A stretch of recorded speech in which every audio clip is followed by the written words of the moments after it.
Both Dutton Ranch and Marshals ended their first seasons with the main character's son kidnapped and taken to Texas. Same state, same cliffhanger shape, same franchise, two different networks. And nobody at Paramount will officially say whether or not that was the plan all along. Kelly Reilly said maybe when asked directly. Hauser changed the subject.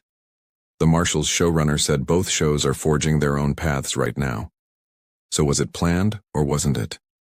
And why is the answer apparently impossible to just say out loud? Let's break down everything pointing at the same conclusion. Before we get into it, if you're new to the channel, I'd really appreciate it if you'd consider subscribing. We cover every development across the Yellowstone franchise the moment it happens, and the story behind how these two endings came to look identical is the most interesting thing the franchise has done behind the scenes all year. Okay, let's start at the very beginning of both shows because the parallel endings make a lot more sense once you understand how both shows got greenlit in the first place.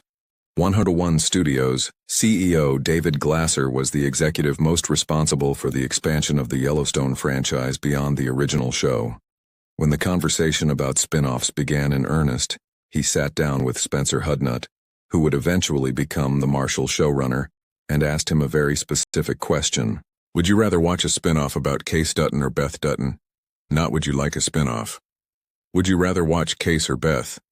Hudnut told The Hollywood Reporter what happened next. Because Glasser is Glasser, the answer he came back with was both. Not one or the other. Both of them. At the same time. Two shows, developed from the same executive's single question, handed to two different creative teams, airing on two different networks, with two different timelines and two different stories, but originating from the exact same moment in one room. Now here's what those two shows independently produced by their finales.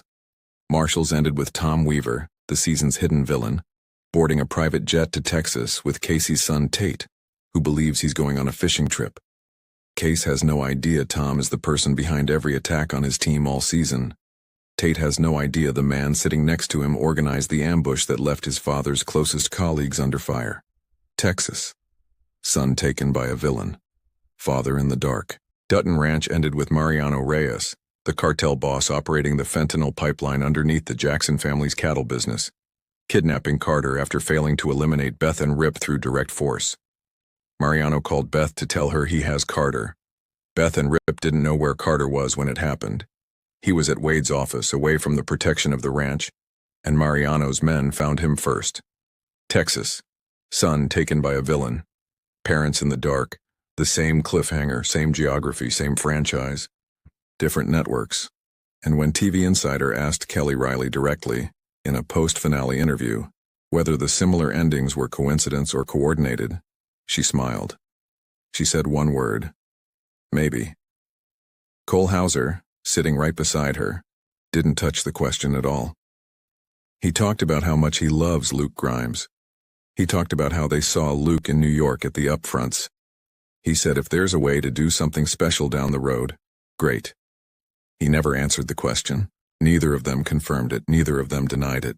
And when Taste of Country pressed the issue in their own coverage, they landed on the most honest framing anyone has published yet. The only reason a crossover didn't happen earlier, they said, was rushed planning. Not because the idea wasn't there, not because the franchise wasn't designed with that connection in mind, because the planning got ahead of the execution. Spencer Hudnut, the Marshal showrunner, told Entertainment Weekly before either show premiered that he thought both shows were forging their own paths right now. He also told them that the shows exist in the same universe and that if Kayce, Rip, and Beth reunited at some point, I'm sure everybody would like it. We'll see what happens down the road. That's a showrunner describing a future he clearly believes is possible, while declining to confirm it's been scheduled. That's a very specific kind of non-answer. Here's the rehook, because the most revealing thing in this entire situation isn't the parallel endings themselves. It's the structure of who won't confirm them. Reilly is not just an actress on Dutton Ranch. She's an executive producer. She has real creative input into where the show goes. And her response to a direct question about whether the endings were coordinated was a smile and a single word. If the answer were genuinely no, just a coincidence, there's no reason to smile.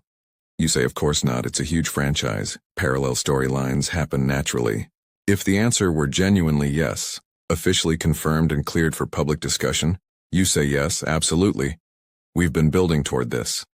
A smile and maybe is what you say when the answer is yes, and you're not cleared to say it yet.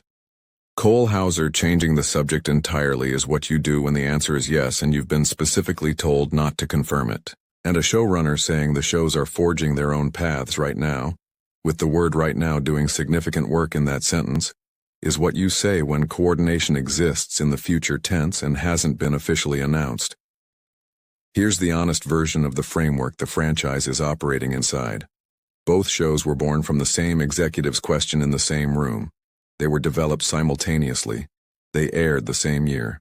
They both ended with a son in Texas. No one at Paramount has confirmed that was planned. No one at Paramount has denied it either. What they've done instead is give every person involved in both shows a very consistent answer. Maybe. Maybe. Down the road. We'll see what happens. That's not evasion for its own sake. That's a franchise that knows exactly what it's building and is protecting the announcement until both shows' Season 2 structures are locked enough to confirm it, without creating expectations they can't meet. The practical challenge is real. Marshals is on CBS and already filming Season 2 in Park City, Utah. Dutton Ranch is on Paramount Plus and not expected to begin production until early 2027. Getting both shows' writers' rooms, production schedules, and network approvals aligned for a coordinated crossover announcement is genuinely complicated. You can design two shows from the same question. You cannot premiere a crossover event without months of joint planning across two different networks and two different production teams. That planning is either already happening quietly, or it hasn't started yet and the crossover is being held for whichever Season 2 arrives first. Either way, no one is going to say it out loud until they know exactly how it works. So here's where both shows stand right now. Marshal Season 2 is confirmed for fall 2026 on CBS. Production underway in Utah. Dutton Ranch Season 2 is confirmed. Production expected early 2027. Benjamin Cavell as new showrunner. No crossover has been officially announced. Tate is in Texas with Tom Weaver. Carter is in Texas with Mariano Reyes. Both boys, same state, same franchise, same season. And the executive who asked Kayce or Beth built both shows at once because he knew the answer was always going to be both. So tell me what you think. Does Paramount announce the crossover when Marshal Season 2 premieres? Or do they wait for Dutton Ranch to catch up? And was the word maybe a yes that couldn't be said out loud yet? Drop your read in the comments. I want to hear what you think is actually happening behind the scenes. And if you want every update the moment either show makes an official move, go ahead and subscribe. I'd really appreciate having you here for it. See you when the announcement finally lands.